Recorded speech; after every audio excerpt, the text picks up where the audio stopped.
Hello all, welcome to my channel. Here is a little quick video on fabric painting. The fabric that you see over here is a synthetic organza. The ring size is a 6-inch ring.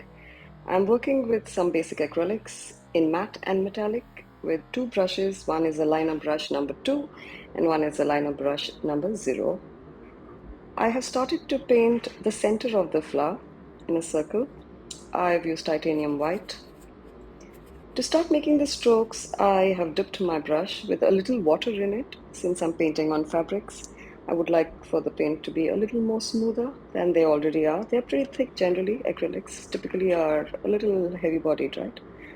So I do prefer to reload my brush after every stroke. Personally, in my personal opinion, they give the best finish.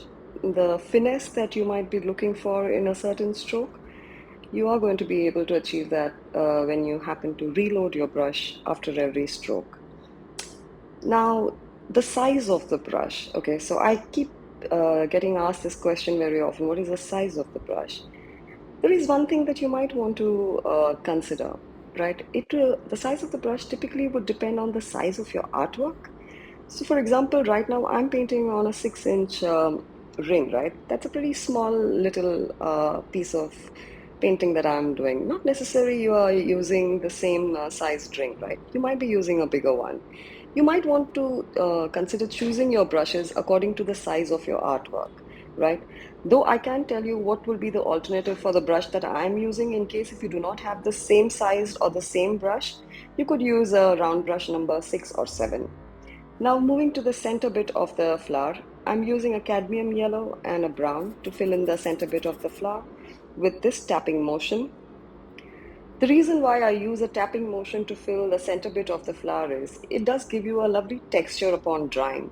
You might not be able to see it at this moment because the paint is still wet, but once the paint dries, you will be able to see a beautiful texture that it will leave on the fabric, which makes it look close to real. Post which we will move on to the detailing of the flower, which I'm going to be using a liner brush number 0 and a gold metallic paint. I'm just making some pin stripes right in the center of the petal. They are a little thicker at the beginning and then they taper down, as you can see. You could add water to it if your paints are feeling extremely thick.